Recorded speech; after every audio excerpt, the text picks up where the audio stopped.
Breaking here locally at noon, the North Carolina State Auditor has released a second report on Winston-Salem Forsyth County Schools financial management following the $45 million budget crisis that rocked the district last year.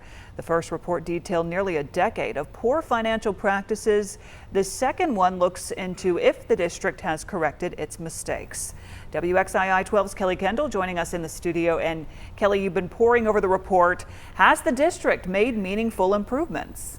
Lindsay, according to this report, no. The auditors found, quote, severe weaknesses in the district's finances. But it's really important to note here that this report is about fiscal year 2025, which ended last June. And there have been many developments in the district's financial processes since then. The new report first touches on the overspending that continued to occur from 2024 to 2025, specifically the $11.3 million the district owed the North Carolina State Department of Public Instruction.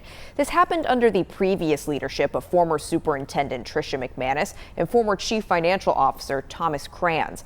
That debt has since been paid. The report also points the district's lack of budget to actual statements, which is really how much money the district has spent of its budget on a monthly basis. Former interim superintendent Kathy Moore implemented monthly budget to actual updates during her tenure. In fact, the Board of Education will be receiving such an update tonight during its Finance Committee meeting. The auditors also found the district kept a substantial amount of money off of its books and didn't record it until September of last year.